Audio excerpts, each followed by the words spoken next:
Saudaraku, pernahkah kamu berhenti sejenak dan benar-benar berpikir, dari mana kita berasal? Bukan dari ayah dan ibu kita, tapi jauh, jauh sebelum itu. Siapa manusia pertama yang menapakkan kaki di tanah ini? Bagaimana rasanya menjadi satu-satunya manusia di seluruh alam semesta? Kisah ini bukan sekadar dongeng kuno. Ini adalah kisah epik tentang penciptaan, tentang cinta yang lahir di tempat paling indah, tentang godaan fatal, dan tentang tragedi darah pertama yang menodai bumi. Ini adalah kisah tentang Adam dan Hawa, pasangan pertama yang membawa seluruh takdir umat manusia di pundak mereka. Dengarkan baik-baik, karena di dalamnya tersembunyi pelajaran yang masih relevan dengan kehidupan kita hari ini. Inilah awal mula sejarah kita.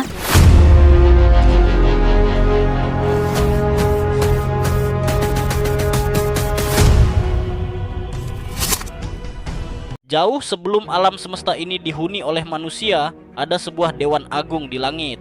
Sang pencipta, Allah yang Maha Tahu, telah membuat sebuah keputusan besar. Ia berfirman kepada para malaikat, makhluk-makhluk suci yang tak pernah membangkang. Aku akan menempatkan seorang khalifah, seorang pemimpin dan pengelola di muka bumi.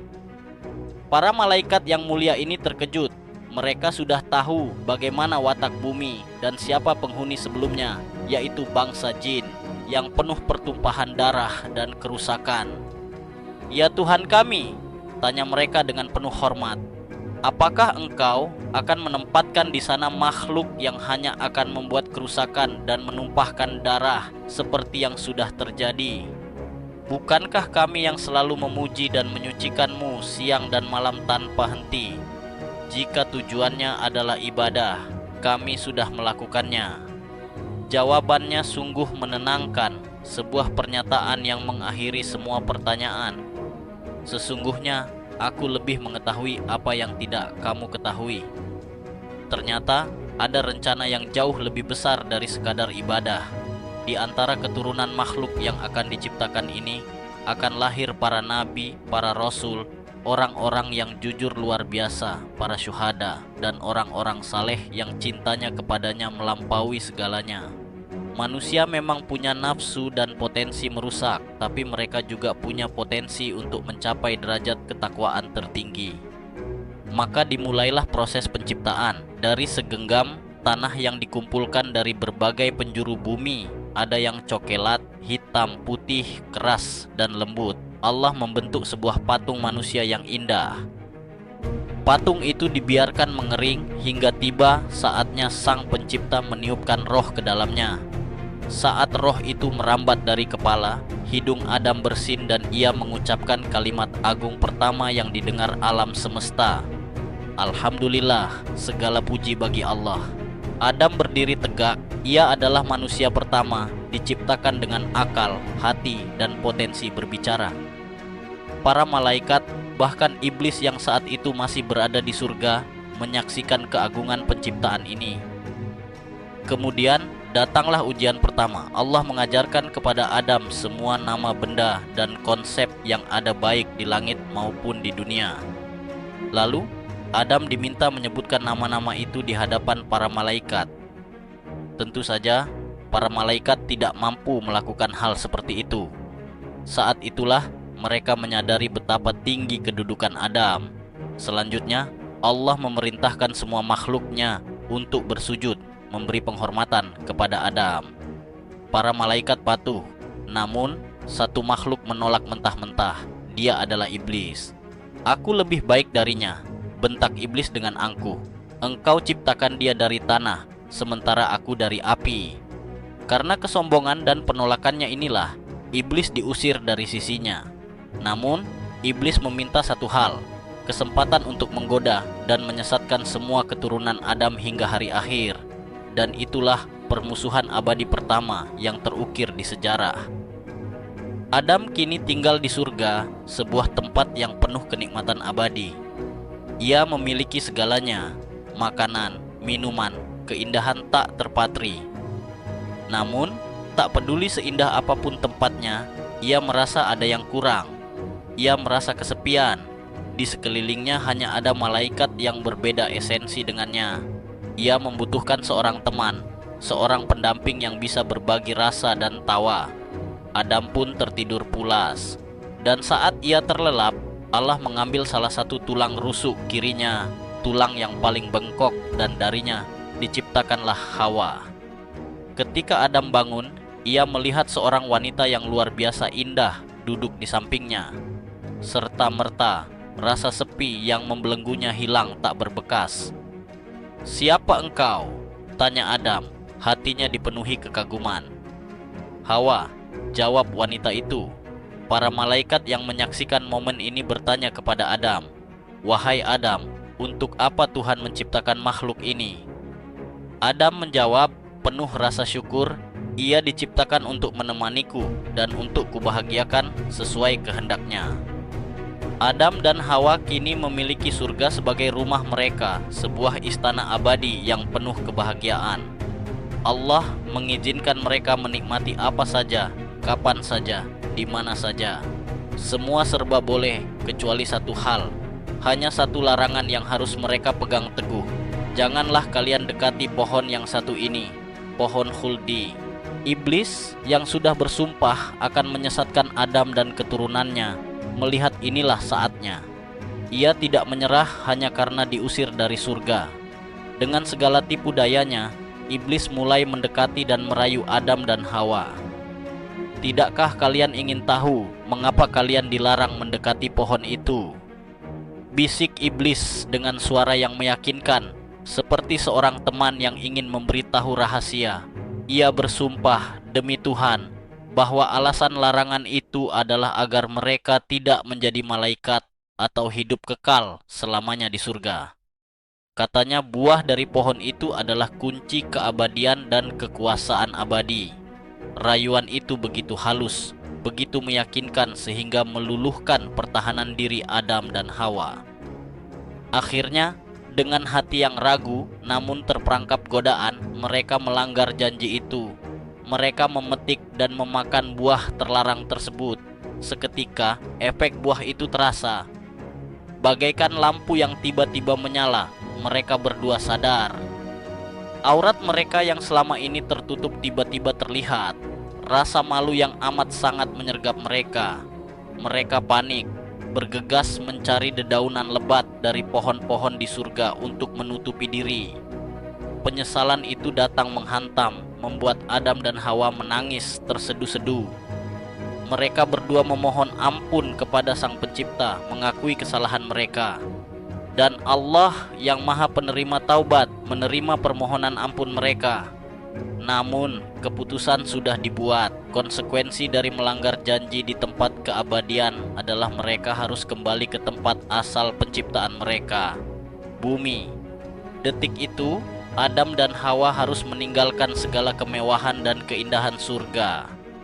Mereka diutus turun ke bumi bukan sebagai hukuman semata, tetapi untuk menjalankan tugas mulia mereka sebagai khalifah di dunia. Yang membuat hati mereka remuk adalah mereka diturunkan terpisah. Adam, sang nabi, diturunkan di puncak bukit di daerah Hindustan, sekarang Sri Lanka. Sementara Hawa, sang kekasih, diturunkan di daerah Jeddah di tanah Arab. Jarak di antara mereka sangat jauh, melintasi benua, hutan, dan padang pasir yang tak bertepi. Bayangkan rasa sepi yang dialami Adam saat itu. Jika di surga ia merasa sepi, padahal ia serba berkecukupan, kini di bumi ia sepi dalam keadaan asing, harus belajar bertahan hidup dan kehilangan belahan jiwanya. Berhari-hari, berminggu-minggu, bahkan ada riwayat yang menyebut puluhan tahun mereka hidup terpisah. Masing-masing hanya bisa menangis dan memohon ampunan. Adam menyadari kehidupan di bumi akan menjadi perjuangan. Ia harus bekerja keras mencari nafkah. Sementara Hawa, ia dihukum harus merasakan sakit luar biasa setiap melahirkan keturunannya.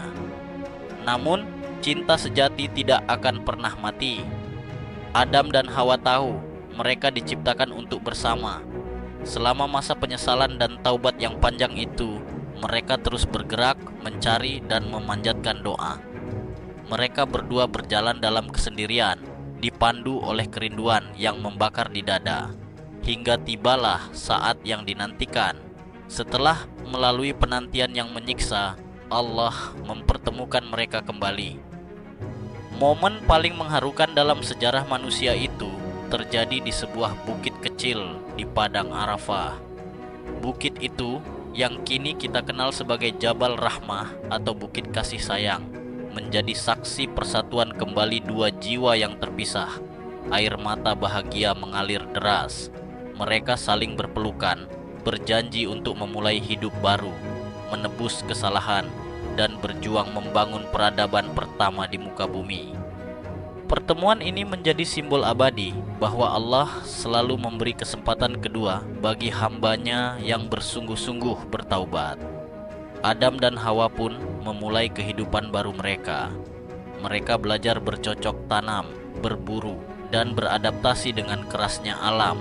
Seiring berjalannya waktu, Allah menganugerahi mereka keturunan. Dan uniknya, Siti Hawa selalu melahirkan anak kembar, laki-laki dan perempuan, dalam setiap kehamilan. Kelahiran pertama adalah Qabil, laki-laki, dan saudari kembarnya Iklimah, perempuan. Qabil tumbuh menjadi seorang petani, wataknya keras dan mudah iri. Kelahiran kedua adalah Habil, laki-laki, dan saudari kembarnya Labuda, perempuan. Habil tumbuh menjadi seorang peternak, wataknya lembut, sabar, dan sangat taat. Tahun-tahun berlalu dan anak-anak ini tumbuh dewasa. Saatnya tiba bagi mereka untuk menikah. Berhubung saat itu tidak ada manusia lain di bumi, atas petunjuk Allah, Nabi Adam menetapkan aturan pernikahan. Anak kembar tidak boleh menikah dengan kembarannya sendiri. Aturannya sederhana, Qabil akan menikah dengan Labuda dan Habil akan menikah dengan Iklimah.